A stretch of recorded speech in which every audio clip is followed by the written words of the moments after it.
ধর্মনগরের যুবরাজনগর বিধানসভার অন্তর্গত আর্যবর্ত আন্তর্জাতিক বিশ্ববিদ্যালয়ের তৃতীয় প্রতিষ্ঠা দিবস গত 15ই মে উৎসব মুখর পরিবেশে উদযাপিত হয়। অনুষ্ঠানে প্রধান অতিথি হিসেবে উপস্থিত ছিলেন ধর্মনগরের নবনির্বাচিত বিধায়ক জহর চক্রবর্তী মহোদয়। এছাড়াও উপস্থিত ছিলেন বিনয় ভূষণ দাস, বিশ্ববিদ্যালয়ের চেয়ারম্যান রমিন কুমার রোশন, রেজিস্ট্রার রুমা ক্যারি সহ বিশিষ্ট অতিথিবৃন্দ। অনুষ্ঠানের শুরুতে অতিথিদের ফুল ও উত্তরীয় দিয়ে সংবর্ধনা জানানো হয় এবং প্রদীপ প্রজ্বলনের মাধ্যমে শুভ সূচনা করা হয়। অতিথিরা শিক্ষার গুরুত্ব, নতুন প্রজন্মের এবং সমাজ গঠনে শিক্ষা প্রতিষ্ঠানের ভূমিকা নিয়ে বক্তব্য রাখেন। অনুষ্ঠানের অন্যতম আকর্ষণ ছিল ছাত্রছাত্রী ও শিক্ষকদের পরিবেশনায় উদ্বোধনী সঙ্গীত এবং বর্ণাঢ্য সাংস্কৃতিক অনুষ্ঠান। নৃত্য, সঙ্গীত এবং বিভিন্ন সৃজনশীল পরিবেশনায় শিক্ষার্থীরা তাদের প্রতিভার পরিচয় তুলে ধরে, যা উপস্থিত দর্শকদের মুগ্ধ করে তোলে।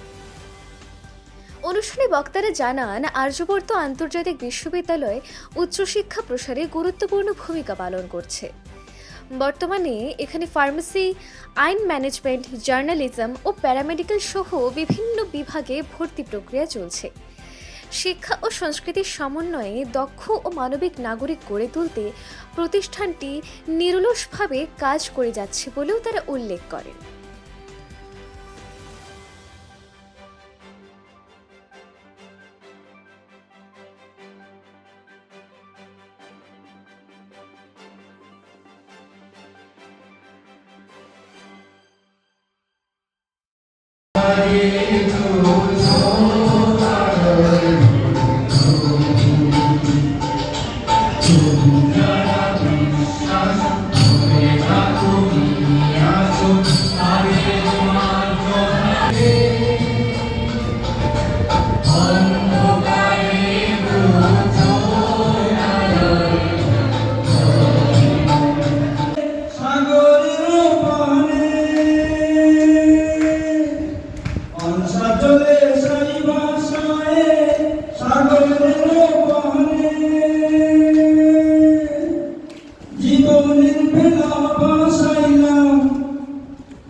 জীবনের বেলা ভাসাইলাম তাইকো পিছনে রে ওর দরিয়ায় মুছি ফুল নাই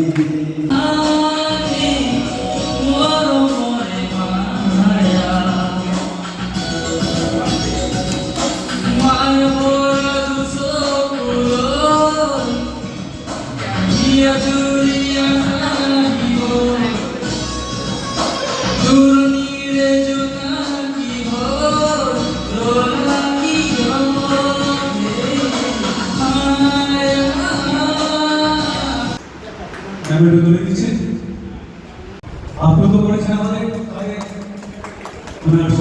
का सफर तो बहुत ही अच्छा था हमें यहाँ पे, जैसे कि फर्स्ट ईयर हमने बहुत सारा कम कोर्स से हमने स्टार्ट किया, फिर सेकेंड ईयर में फार्मेसी कोर्सेज स्टार्ट हुआ, लॉ कोर्सेज स्टार्ट हुआ, क्योंकि हमारे लॉ के जुड़ा के लिए बहुत अच्छा रहा। और सबसे बड़ी बात ये रहा कि हमारे जो बच्चे पास आउट हुए उसको गवर्नमेंट जॉब भी मिला। जैसे कि कल ऑनरेबल सीएम सर ने पीजीटी डिस्ट्रीब्यूशन किए थे जॉब का, उसमें 3 बच्चों को जॉब भी मिला 2023-25 से।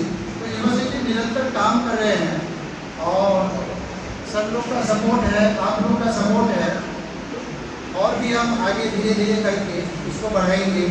जैसे कि लॉ में देखेंगे LLB, DLLB, BDLLB, फार्मेसी में डी फार्मा, मैनेजमेंट के कोर्सेज, कंप्यूटर के कोर्सेज, ये सब आप लोगों की आशीर्वाद से हो रहा है और आप लोग इस तरह से आशीर्वाद का बनाए रखेंगे और भी हम धीरे धीरे डिपार्टमेंट को आगे बढ़ाएंगे।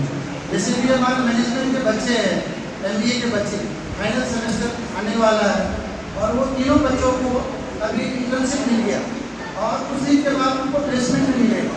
मतलब जो भी बच्चे यहाँ से हैं, हमारा सोच ही ये है कि हर बच्चा जॉब मिले।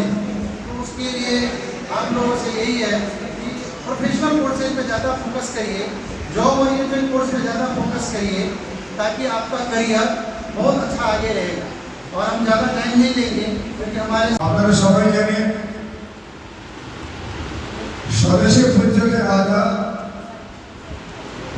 বিধান সর্বত্র পূজ্যতে আমি ধন্যবাদ জানাই আজ আমার তো যে ইউনিভার্সিটি কর্ণধার সহ ওনার যে ফ্যামিলি মেম্বাররা যারা রয়েছেন আমাদের ত্রিপুরা রাজ্য সরকারের আহ্বানে ওনারা আমাদের ত্রিপুরা রাজ্যে এসেছেন এবং বিশেষ করে আমাদের উত্তর ত্রিপুরা এই অঞ্চলে আপনারা যুবরাজনগর পাতলাম এলাকায় আপনারা যে ইউনিভার্সিটি আপনারা স্থাপন করেছেন এটা আমাদের উত্তর ত্রিপুরা তথা ত্রিপুরা রাজ্যের শিক্ষাক্ষেত্রে অনেকটাই ছাত্রছাত্রীদের এগিয়ে নিয়ে যাবে। এখানে বিভিন্ন স্ট্রিম প্রায় বিভিন্ন ইউনিভার্সিটিতে যেসব স্ট্রিম রয়েছে ভারতবর্ষের বিভিন্ন জায়গায় ইউনিভার্সিটিগুলো চলছে তার সঙ্গে সমন্বয় রেখে এই ইউনিভার্সিটি কিন্তু সমস্ত স্ট্রিম প্রায় এখানে রয়েছে। গর্বের দিন আর্যভট্ট ইন্টারন্যাশনাল ইউনিভার্সিটি গুটি গুটি পায়ে তৃতীয় বর্ষে পদার্পণ করেছে এবং দিন দিন এর উৎকর্ষতা বাড়ছে। যদি একটু রিমোট এরিয়াতে আমি দেখতে পাচ্ছি, আমার পরম সৌভাগ্য যে আজকে আমি প্রথম এসেছি এখানে। অনেকবার চেষ্টা করেছি কিন্তু হয়ে ওঠেনি, কিন্তু যেহেতু এই ইউনিভার্সিটি তাদের গভীর সম্পর্ক রয়েছে, যদিও আমি আসতে পারিনি, সব ক্যান্সেল করে কিন্তু এখানে আসতে বাধ্য হয়েছে। আমার মন মানছিল না এখানে আজকে না গেলেই না হয়। রাস্তার সম্বন্ধে একটু সমস্যা আছে, এটা আমরা দেখবো, সরকার দেখবে সেটা অবশ্যই।